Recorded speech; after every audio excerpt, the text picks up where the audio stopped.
Nagari Lunang, Bundo Kanduang Mandirubiah perempuan sebagai simbol elit tradisional.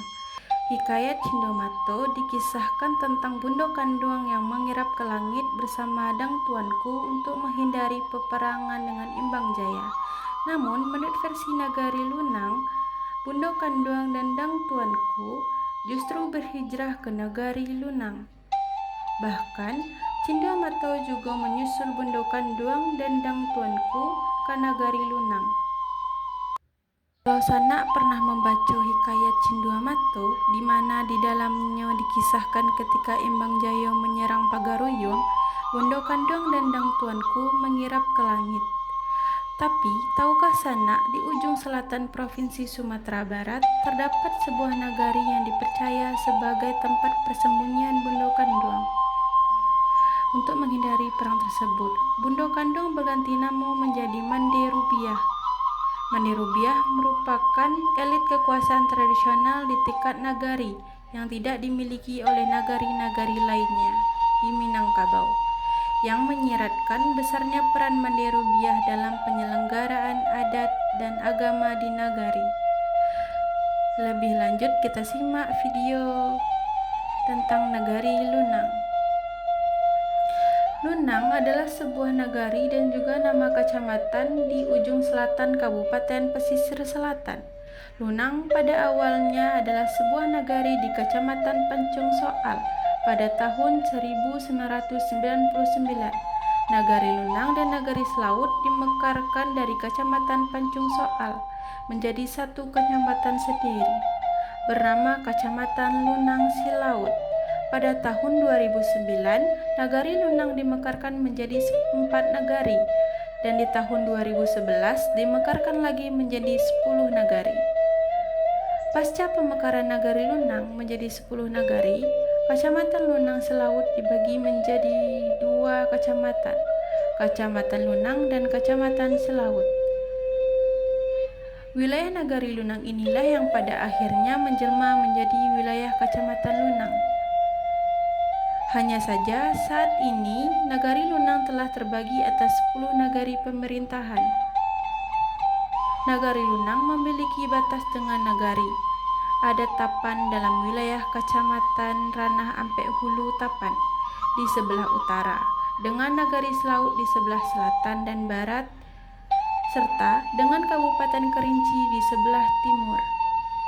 Nagari Lunang dialiri oleh Sungai Batang Lunang yang berhulu di pegunungan Bukit Barisan di sebelah timur Nagari Lunang.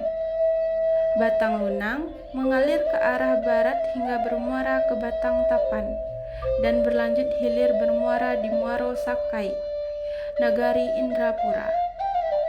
Nagari Lunang pada awalnya hanya terdiri dari satu nagari. Pada tahun 2011 dimekarkan menjadi 10 nagari. Pemekaran Nagari Lunang ini dilakukan sebagai syarat untuk mencukupi syarat minimal pembentukan kecamatan di kawasan Ranah Indojati. Ketika Nagari Lunang dan juga Nagari Selaut masing-masingnya dimekarkan menjadi 10 nagari, membuat Kecamatan Lunang Selaut memenuhi syarat untuk dimekarkan menjadi 2 kecamatan. Yang direalisasikan pada 2012, dilihat dari luas wilayah, Nagari Lunang memang layak untuk dimekarkan. Nagari pemerintahan yang dibentuk pasca pemekaran Nagari Lunang adalah sebagai berikut: Nagari Lunang, Nagari Lunang Selatan, Nagari Lunang Utara, Nagari Lunang Barat, Nagari Sindang Lunang, Nagari Lunang 1, Nagari Lunang 2, Nagari Lunang 3, Nagari Lunang Tengah, Nagari Pondok Parian Lunang. Nagari Lunang memiliki keunikan sendiri karena terdapat seorang tokoh perempuan yang menempati posisi penting dalam kekuasaan tradisional di Nagari Lunang. Tokoh tersebut bergelar Mandirubiah, yang menjadi simbol kekuasaan elit tradisional di Nagari Lunang. Rumah Gadang Mandirubiah menjadi poros kehidupan masyarakat Lunang karena kegiatan adat dan keagamaan di Nagari Lunang tidak terlepas dari rumah Gadang Mandirubiah. Seperti halnya nagari-nagari di Minangkabau, Nagari Lunang juga menghimpun kelompok kekerabatan matrilineal yang disebut suku. Terdapat dua suku di Nagari Lunang, yakni suku Malayu dan suku Caniago. Suku Malayu terbagi atas 6 pecahan suku, dan suku Caniago terbagi atas 2 pecahan suku, masing-masing dipimpin oleh seorang penghulu suku, sehingga penghulu suku di Nagari Lunang disebut dengan istilah penghulu dan salapan.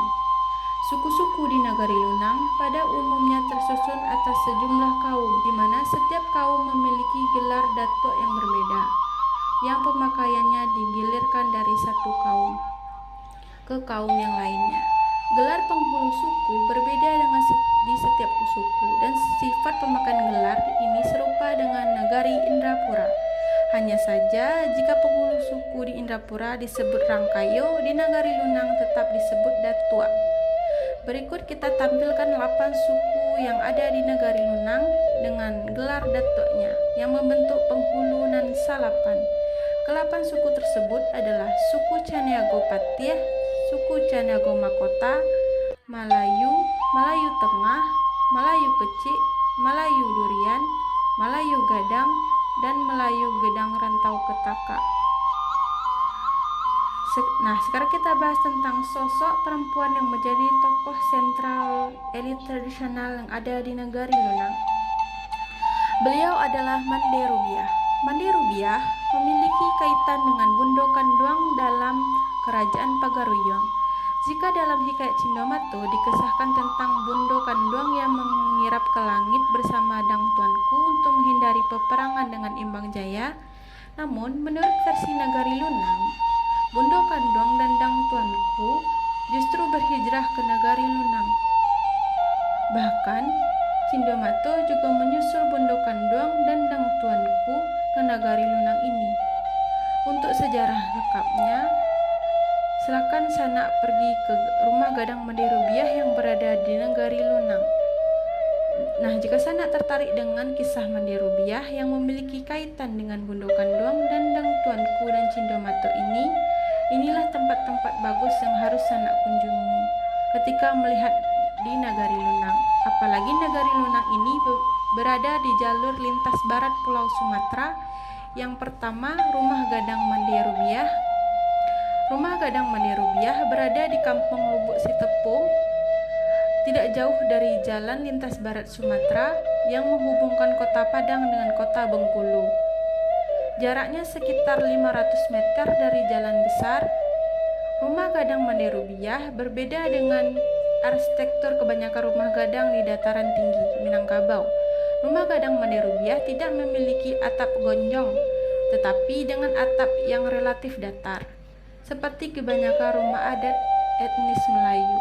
Rumah Gadang Mande Rubiah memiliki 8 buah tiang utama yang berbentuk silinder, yang melambangkan jumlah suku yang ada di Nagari Lunang. Rumah Gadang Mande Rubiah memiliki peran dan fungsi yang sakral dalam kehidupan masyarakat Nagari Lunang.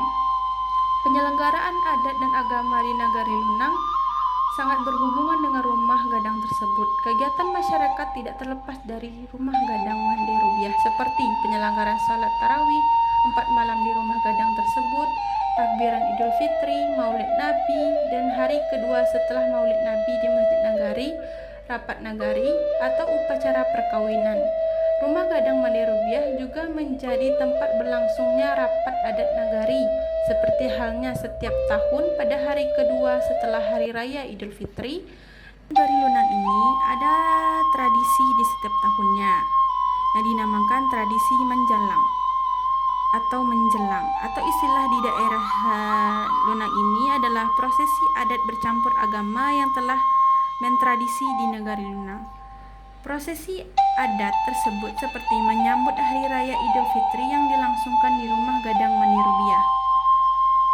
Menjalang diartikan dengan mengunjungi rumah Gadang Mande Rubiah dalam rangka silaturahmi, halal bil halal atau bermaaf-maafan antar seluruh unsur masyarakat, mulai dari unsur adat, alim ulama, dan masyarakat dengan Mande Rubiah.